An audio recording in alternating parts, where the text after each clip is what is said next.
The lion cubs were running straight toward her fast, unsteady, and desperate and everyone at the reserve froze, certain they were about to witness something tragic. These were not kittens. They were wild, fragile lives balanced on the edge between survival and death. And what happened next would either save them or end everything. I share news stories here every day, and I would really appreciate it if you hit subscribe and liked my video. Now let's jump back into my story. I'm sure you'll love it if you keep listening till the end. It all began days earlier. Under the harsh African sun, when the rescue team brought in a lioness pulled from the brink of death. She had been found weak, injured, and barely breathing. The staff named her Sirona and worked tirelessly to keep her alive. Against all odds, she survived. And then, in a quiet corner of the reserve, she gave birth to two tiny cubs, frail, trembling, and utterly dependent. Write in the comments and tell me which part of the world you're watching this story from. I'm really interested to see how far this story has traveled. For a brief moment, hope filled the air. New life had emerged where death once lingered. But that hope shattered almost immediately. Sirona turned away. She did not lick them. She did not nuzzle them closer. When the cubs cried and crawled toward her belly, she stood up, walked a few steps away, and lay down with her back turned. The cubs' cries grew louder, sharper, echoing through the enclosure like alarms no one could silence. The caretakers tried everything. They gave Sirona space. They monitored her stress. They waited for instinct to take over. But it never did. Hour after hour passed, and the cubs grew weaker. Their tiny bodies shook from hunger and cold. The clock was ticking, and everyone knew it. Without milk, lion cubs don't last long. The staff gathered in urgent whispers. Hand feeding was risky. Formula rarely worked for newborn lions. Even if they survived, their immune systems would be dangerously weak. Someone finally spoke the words no one had dared to say aloud. We need a nursing mother, now, but not a lioness. There was no time and no suitable candidate nearby. What they needed was milk, warmth, and patience, the kind only a mother could give. That's when the call went out beyond the reserve. Hours later, a vehicle pulled up at the gate, dust swirling around its tires. A family stepped out, followed by a German shepherd. She moved calmly, her eyes alert, her posture disciplined. She had recently given birth herself and still carried the signs of motherhood: full teats, a protective stance, and a quiet strength that didn't demand attention. Her name was Sandra. She was 8 years old. Loyal, well-trained, and known for her sharp instincts. What made the staff nervous, however, was one simple fact. She had never liked cats, not even small ones. And now, she was being asked to care for lion cubs, as the handlers prepared the enclosure. The cubs cried again, then, fading sounds that cut straight through the air. Sandra's ears twitched. She stopped walking. Her head turned toward the sound, and something shifted in her expression. The gate opened. Everyone held their breath as Sandra stepped forward, closer and closer to the two fragile cubs who needed her more than they could ever understand. Not knowing whether she would save them or walk away forever, Sandra paused at the edge of the enclosure, the air heavy with tension. The cubs lay only a few feet away, their tiny bodies pressed together, their cries weak but persistent. Every caretaker stood frozen, afraid that even the smallest movement might trigger the wrong instinct. A dog, two lion cubs. Nature had never written a rule for this moment. Sandra took a slow step forward, then another. She lowered her head, sniffing the ground, her ears rotating toward the sound of the cubs' cries. One of the cubs tried to crawl toward her, its legs barely strong enough to push its body forward. The movement was clumsy, helpless, and something about it changed everything. Sandra let out a soft whine. It wasn't a growl, It wasn't fear. It was the same sound she had made when her own pup cried at night, before anyone could react. She lay down. The cubs hesitated only for a second before instinct pulled them forward. They crawled to her side, pressing their small bodies into her warm fur. Sandra stayed perfectly still, her breathing slow and steady. Then, gently, she shifted just enough to give them access to her milk. They latched on, for a heartbeat. The world seemed to stop. Then one of the staff members covered their mouth, tears spilling over. Another sank into a chair, unable to stay standing. The cubs were really feeding for the first time since they had been born. Their cries softened into quiet, rhythmic sounds of survival. Sandra looked down at them, her eyes calm, focused. She licked one cub's head, then the other, the same way she had cleaned her own newborn only days before. It was as if her body had already decided. These were her babies now. From that moment on, Sandra never left their side. Days turned into weeks. The cubs grew stronger, their bellies round and full, their movements more confident. Sandra cleaned them constantly, nudging them closer when they strayed too far, curling her body around them when the nights grew cold. If they whimpered, she was awake instantly. If they slept, she stood guard. The staff watched in awe as something impossible unfolded before their eyes. The cubs learned gentleness from her. When their tiny claws scraped her skin, she didn't snap. When their small teeth bit too hard during play, she endured it patiently, correcting them with soft nudges rather than force. She taught them boundaries, not with fear, but with calm authority. Visitors to the reserve whispered in disbelief. A dog nursing lion cubs. A family formed across species. Cameras captured moments no one thought they'd ever see. The cubs climbing over her back, sleeping against her chest, following her like ducklings as she walked. But time has a way of changing everything. The cubs grew fast. Too fast, their paws became heavy. Their playful swats gained strength. Sandra, once tireless, began to move more slowly. Her muzzle showed signs of age, her breathing deeper after long days. The caretakers knew the truth long before they admitted it aloud. Sandra couldn't do this forever. One quiet morning, the decision was made. For her safety and for the future of the cubs, things had to change.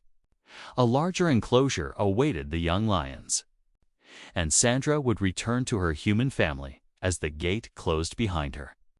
Sandra turned her head one last time. The cubs watched from a distance, confused, silent. None of them knew it then, but this goodbye was not the end of their story. The days after Sandra left felt strangely empty at the reserve. The enclosure that once echoed with soft grunts and gentle whines now carried a heavier silence.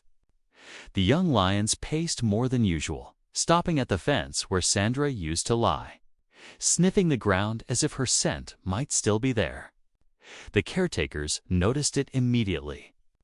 Something had changed not just in the lions, but in the air itself. The cubs were no longer cubs. Months passed, and then years. Under careful supervision, the lions grew into their strength. Their bodies filled out with muscle, their manes thickened, and their movements became powerful and precise. They learned to hunt, to roar, to command space the way lions were meant to. Visitors stood in awe of them, keeping a respectful distance from the enclosure. Yet despite their wild nature, there was something different about them. They were calm in ways other lions weren't. They tolerated human presence longer. They rarely showed aggression without reason. Some of the staff believed it was because their first lessons in life had come from a mother who taught through patience instead of fear. Sandra, meanwhile, returned to a quieter life. Back with her human family, she rested more, played less, and slept in sunlit corners of the house. But every so often, she would lift her head suddenly, ears twitching, as if she heard something no one else could. Her owners noticed it too, how she would stare into the distance, tail slowly wagging for no clear reason. 2 full years passed. The reserve changed. New staff arrived. New rescues came and went. But one idea lingered in the mind of the reserve director, growing stronger with time. What if they remembered her? What if that bond hadn't faded? It was a dangerous question. Lions were not pets. They were massive, unpredictable animals, each weighing more than 400 pounds. No amount of affection in the past could erase their instincts. Bringing a dog into their enclosure, even one they had known could be fatal. Still, the idea refused to die. After months of planning, discussion, and safety measures, the decision was made. Sandra would return for a brief, carefully monitored visit. Cameras were set up. Handlers took their positions. Emergency gates stood ready to close at a moment's notice. When Sandra arrived at the reserve, she stepped out of the car slowly, her movements stiff with age. But the moment her paws touched the familiar ground, something changed. Her head lifted. Her eyes focused on the distant enclosure. Her tail began to wag. Inside, the lions were resting. Then one of them stood up. His head turned sharply toward the gate. His ears pricked forward.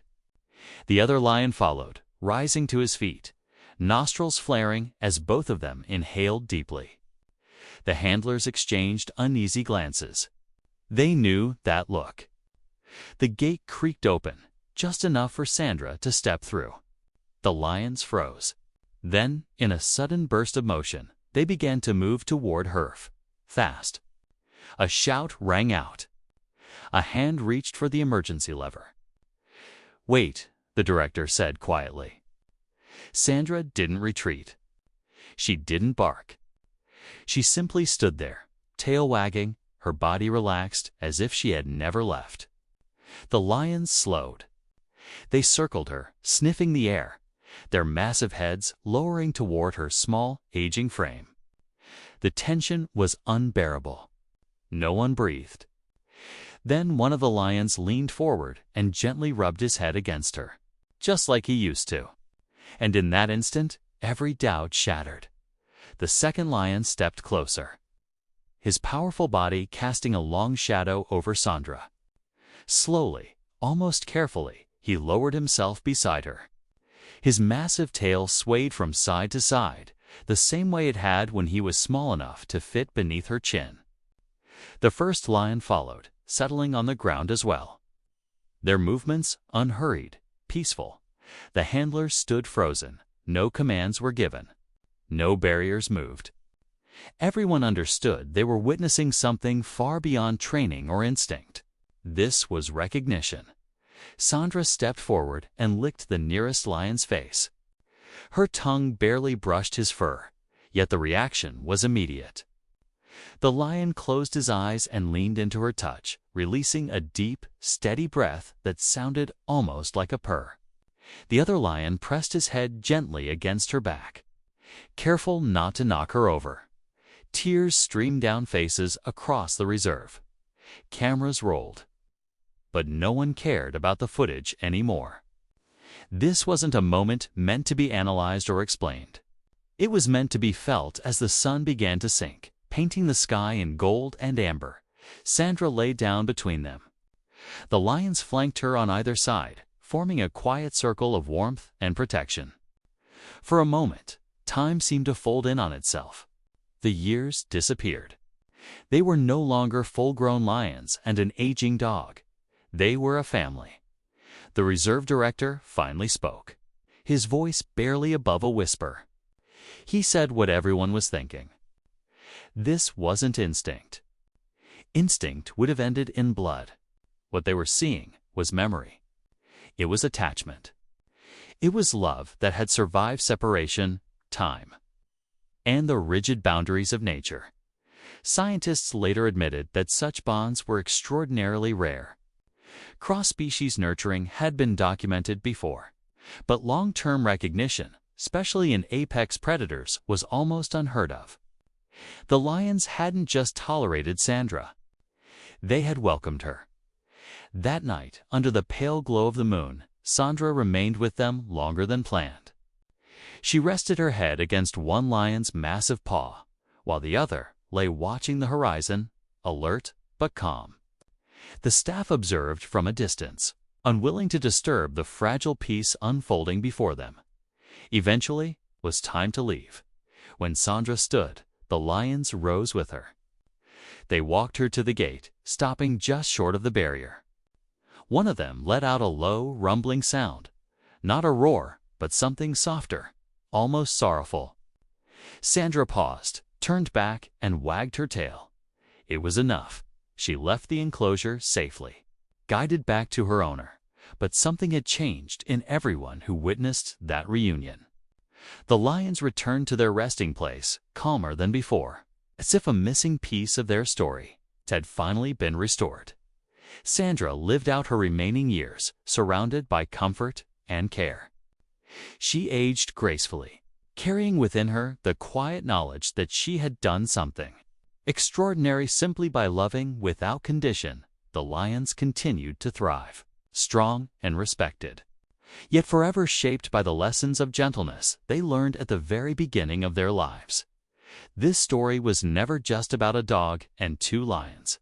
It was about motherhood that defied logic, about love that ignored size, species, and danger, about a bond so powerful that even time could not erase it. Because sometimes, family is not defined by blood or nature's rules. Sometimes, family is created by love, then love, when it is real, is remembered forever. If this story touched your heart, don't scroll away. Stay, subscribe, and be part of a place where the most powerful stories are the ones that remind us what love can truly do. If you like this story, hit subscribe and like my video. I share new stories every day.